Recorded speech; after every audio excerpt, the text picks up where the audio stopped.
Oh my goodness, you guys. I had to see Dana defend the booking of Jones Stipe.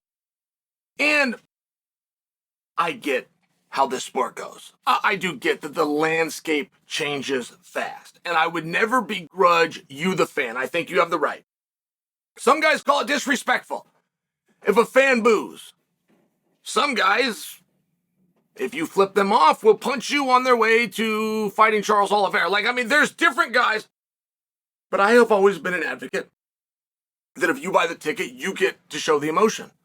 Whether that's positive, whether that's the cheer or the boo, if you bought the ticket, that choice is up to you. And my hypocrisy on that does have some bounds. But I am so confused. This is really unfair, what you're doing to Jon Jones. This is really unfair, what you're doing to Stipe. It's unfair that Dana White had to answer this question.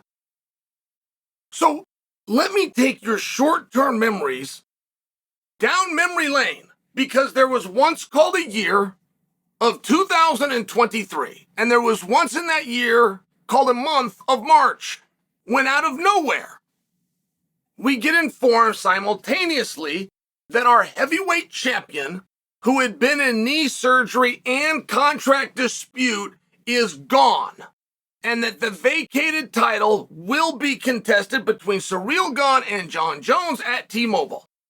At which point, Ciryl called it a night in the locker room. Jon walked to the ring to make it official, left there with the belt, became the heavyweight champion of the world without ever punching or being punched by a heavyweight. That's just what happened. Okay, good enough, right? So Jon quite literally turns to you. Says, what do you want to see me do? And that is very in line with Jon's style. I will just tell you, when I had my fight with Jon Jones, I did not get to the fight against Jon Jones until Jon had gone to you, the public, and said, what do you think? Should I go fight this guy? That's just part of Jon's recipe, part of his process. It's a consistent part, and Jon listens. Jon has made the mistake of believing that the people on social media are his friends. Now, that's not a knock to Jon. It's a reminder to you that you answered him when he asked, and you said Stipe. So Jon agreed to take on Stipe, who, by the way, was a little harder match than Jon wanted. Not for nothing, Jon was honest about that. He slid up to heavyweight, and he knew it could be Francis right out of the gate. But if I could have my druthers, I have been out of here for a moment of time, and Jon started talking about potentially contenders match. That was actually Jon. Jon never said, when I come up, I will go right into a world title fight. Dana White did. Jon actually said, I might do a contenders match. And that was just because Jon always had questions, and he always had a respect for the weight, for the actual size that this new class was going to demonstrate. Either way, he agrees right away, now that he's got the belt, to go right in against the best thing the division has to offer, which is Stipe Miocic, which many of you call the greatest heavyweight of all time. There's a reason you call Stipe that.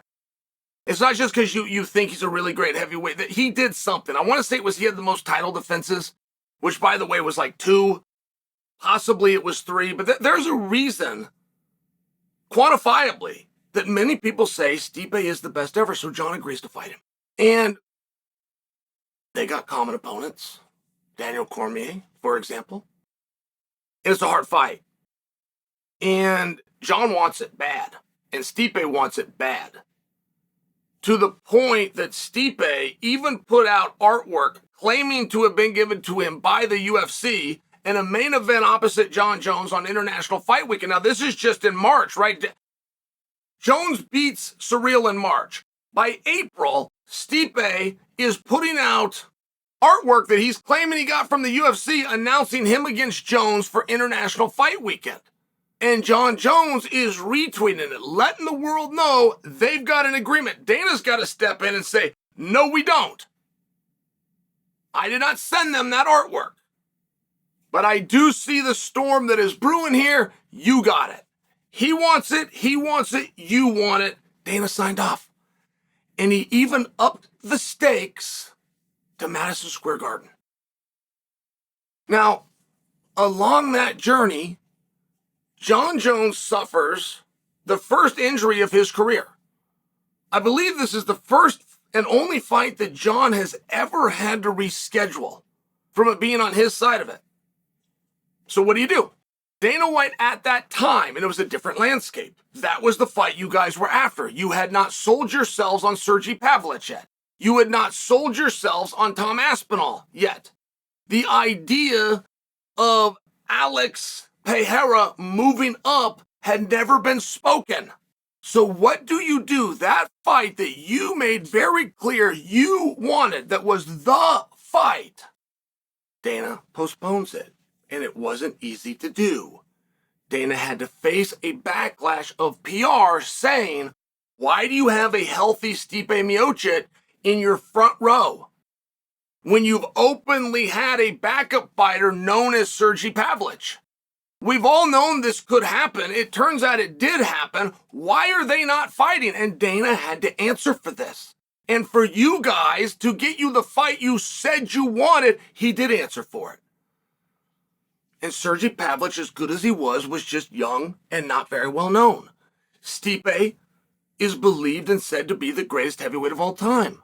Dana said it would be rude. I'm not making that call. I'm not going to disrespect Stipe by taking it from an undisputed shot to an interim shot. I'm not even going to make that offer to him. And people stood back and said, well, that does change things, actually. That is actually a demotion, now that you say it, boss. That makes really good sense.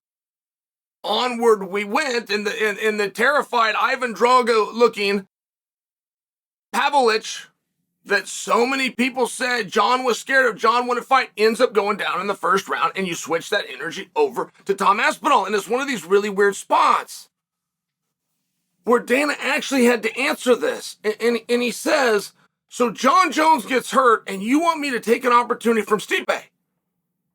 Stipe did everything he said he would do. He did everything I asked him to do. In fact, in November of last year, he even showed up to Madison Square Garden and has got as close to that cage as he could possibly get. He did everything he said he would do and everything I asked him he would do. Why? How am I going to pull the rug out on this guy? And there would be no reason to. There would be no precedent to.